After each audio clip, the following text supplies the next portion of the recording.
Olá, pessoal. Uma alegria enorme estar de novo juntos na caminhada desse domingo, festa da Assunção de Maria. Darlan Oliveira conosco, como sempre, um carinho imenso, e junto com vocês vamos caminhando.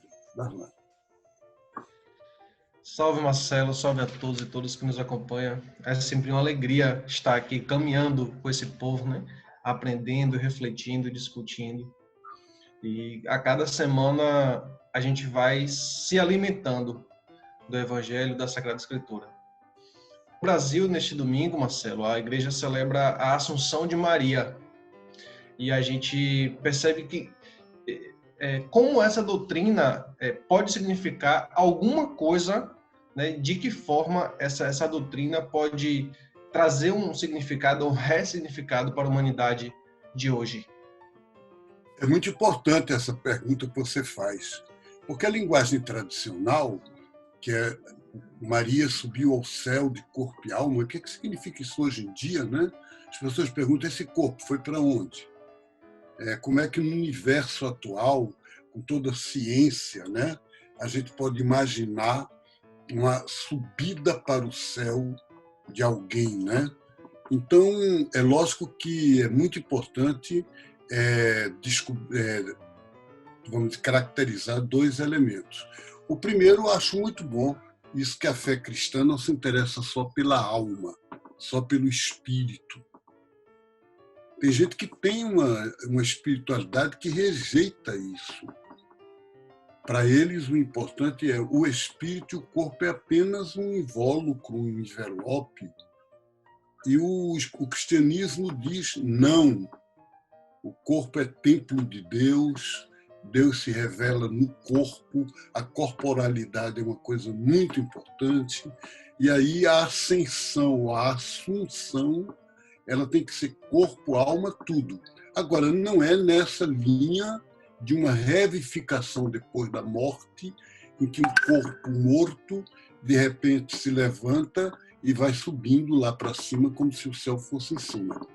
Não pode ser isso.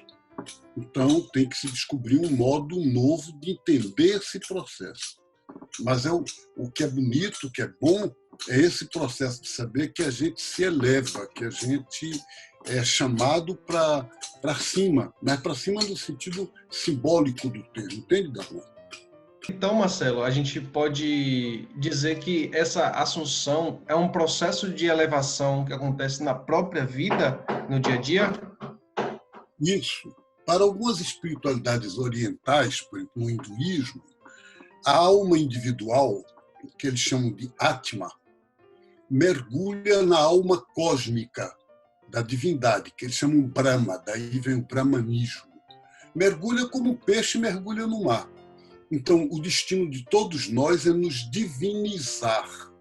E essa divinização é quanto mais eu consigo extinguir aquilo que é o ego, aquilo que é o eu individual isolado, e eu assumo o eu mais cósmico, mais coletivo, né? Eu estou falando da espiritualidade hinduísta. No cristianismo, não se usa essa linguagem deste modo, mas, de certa forma, o que a gente diz na ressurreição de Jesus é que Jesus se torna nós e nós nos tornamos Jesus. Eu me lembro de um teólogo alemão, Dietrich Bonhoeffer, que ele dizia que o Cristo ressuscitado é o Cristo em forma de comunidade. Percebam. Então, o que é a Assunção de Maria? É a participação de Maria, mãe de Jesus, nesse destino, nessa vocação, que é de todos nós. Então, portanto, você tem razão, é um processo de toda a vida. Nós cristãos vivemos isso na relação em Jesus e com Jesus.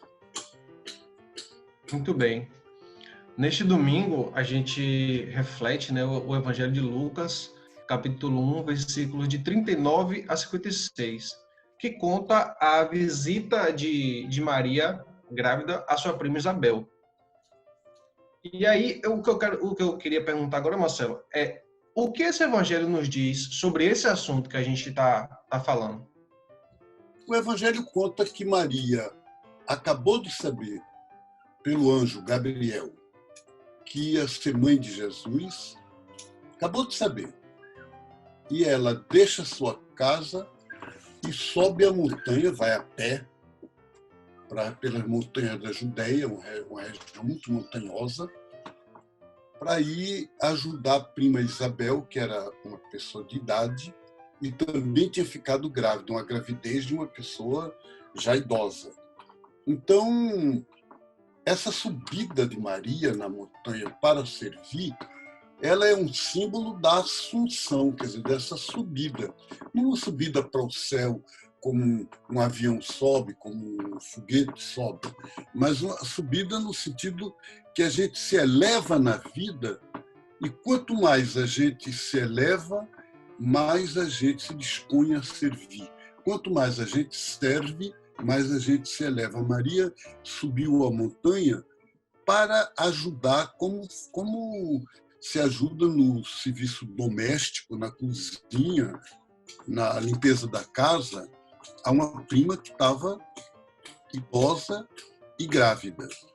Agora, essa subida de Maria, ela é símbolo de um processo que é também coletivo, é toda a humanidade, é toda a sociedade que tem um processo de evolução, né? Então a gente pode dizer que é um processo de amadurecimento interior, que toma inclusive formas no corpo e em todo o estilo de vida. E aí a gente não está falando só de algo íntimo de cada pessoa, não é isso? Eu acho que o evangelho, a partilha do evangelho tem esse poder, né, de nos transformar de forma pessoal e nos provocar a ser um agente transformador de forma coletiva. Isso é fantástico. Eu acho muito bonito, muito bom isso que você está nos dizendo, essa relação entre o pessoal e o coletivo, social, né? O nosso amigo, você conhece também, amigo seu, Marcos Arruda, que é um economista que está conosco no grupo da Ágora dos Habitantes da Terra. Ele me contou que ele foi a Nicarágua sandinista logo depois da vitória dos sandinistas, no começo de 1980. E ali ele conversou com Ernesto Cardenal, que na época era ministro da Cultura.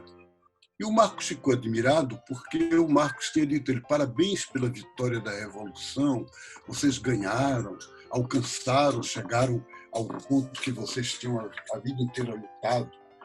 E o cardenal respondeu para ele: não, isso não, nós não chegamos, nós só partimos. Muita gente pensa que agora que ganhamos o governo, a revolução venceu e chegamos então a uma meta. Não, não, não. A revolução começa agora. Se não houver uma mudança profunda nas pessoas, essa revolução não vai dar em nada. Como já dizia Che Guevara, sem homem novo, renovado, não existe sociedade nova. E é interessante, Darlan, relembrar essas palavras do Ernesto Cardenal hoje, porque justamente a Nicarágua viveu aquele momento tão bonito de revolução sandinista, mas a partir dos anos 90 a coisa toda desandou e hoje lá, infelizmente, não se vive mais esse projeto de uma sociedade nova. Quer dizer, o sandinismo, como projeto, continua sendo muito bonito, mas o que o governo atual representa não é mais esse caminho revolucionário.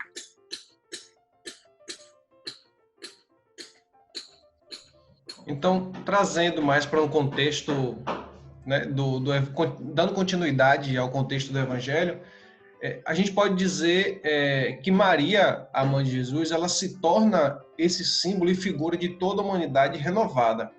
A gente pode fazer essa afirmação?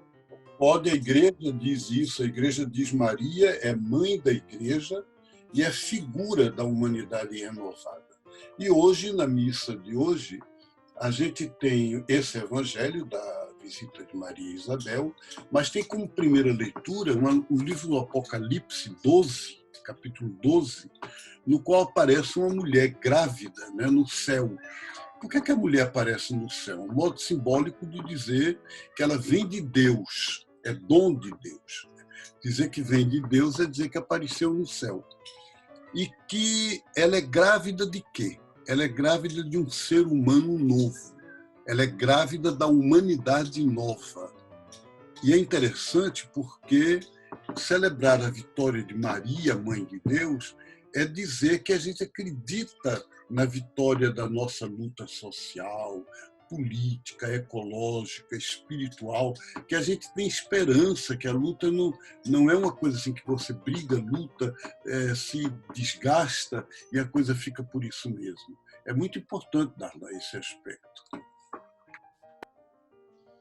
Tem um trecho do Evangelho, Marcelo, que diz que Maria cantou: Deus derruba os poderosos do seu trono e eleva os pequenos. Enche de bens os famintos e despede os ricos, sem nada. E aí a pergunta é, onde e quando acontece isso? Pois é, o Cântico de Maria, as igrejas cantam o tempo todo, né? Todo mundo conhece alguma versão. O Senhor fez em mim maravilhas, santo é seu nome, e tem tantas outras versões aí. Só que muita gente canta esse cântico, até os cristãos tradicionalistas, os cristãos que estão aí a favor desse desgoverno que a gente tem, cantam diariamente esse canto. O Senhor fez em mim maravilhas. E aí diz que Deus derruba os poderosos, eleva os pequenos. Para nós, esse é o projeto de Deus. Então, quando a gente canta isso, a gente está se comprometendo em que Deus faça isso, mas através de nós. Quer dizer, o que está aí é uma semente. O que está no Evangelho é uma indicação de rumo. O Evangelho de hoje, ele serve para isso, para a gente se comprometer e ensaiar esse projeto de mudança do mundo no dia a dia da vida da gente, Darla. Com certeza, Marcelo. A gente sempre comenta, né, comenta para não dizer condena, o estilo de igreja patriarcal, né, onde somente a figura masculina está à frente. E esse evangelho de hoje mostra duas mulheres profetisas, que são Maria e Isabel. E o cântico de Maria, para nós, é uma profecia. Então, será que a gente pode afirmar que esse cântico é um convite para a gente valorizar ainda mais na igreja e no mundo a profecia da mulher? Sem dúvida nenhuma, sem dúvida nenhuma. Quer dizer, a Assunção de Maria nessa linha, ela é profecia da vitória da mulher, não só depois da morte no céu, mas como profecia de uma humanidade nova. É a mulher que dá à luz a vida de cada ser humano. Cada um de nós, vocês todos que estão aqui comigo nessa roda de conversa virtual, não existiria se não fosse uma mulher. A mulher é que dá à luz a humanidade nova também. Então, Maria é símbolo disso. E é muito importante a gente valorizar isso. A gente está conversando agora, nesse momento, no ponto, ou digamos, na semana em que nós acabamos de entregar para Deus o nosso querido irmão e mestre Dom Pedro Casaldáliga. Na celebração de Ezequias, não estou falando em São Paulo, estou falando em São Félix do Araguaia. Antes de o levarem para a sepultura, uma celebração transmitida pela televisão, por internet, né, por sites, o que o Brasil inteiro viu uma mulher proclamando o Evangelho na missa. Isso, na lei atual canônica da Igreja Católica, não é permitido. Mas Pedro Casaldáliga sempre fez isso na diocese dele. E na missa do seu funeral, missa presidida por um bispo, o bispo São Félix do Araguaia, e com muitos padres e todo mundo na igreja, uma mulher proclamou o evangelho. Então, é um pequeno sinal, um sinal litúrgico muito dentro ainda do quadro da igreja, mas para nos dizer que na igreja e no mundo a mulher tem que ser sempre sinal desse novo, dessa profecia que a gente deseja. Estamos chegando no final do nosso programa, né?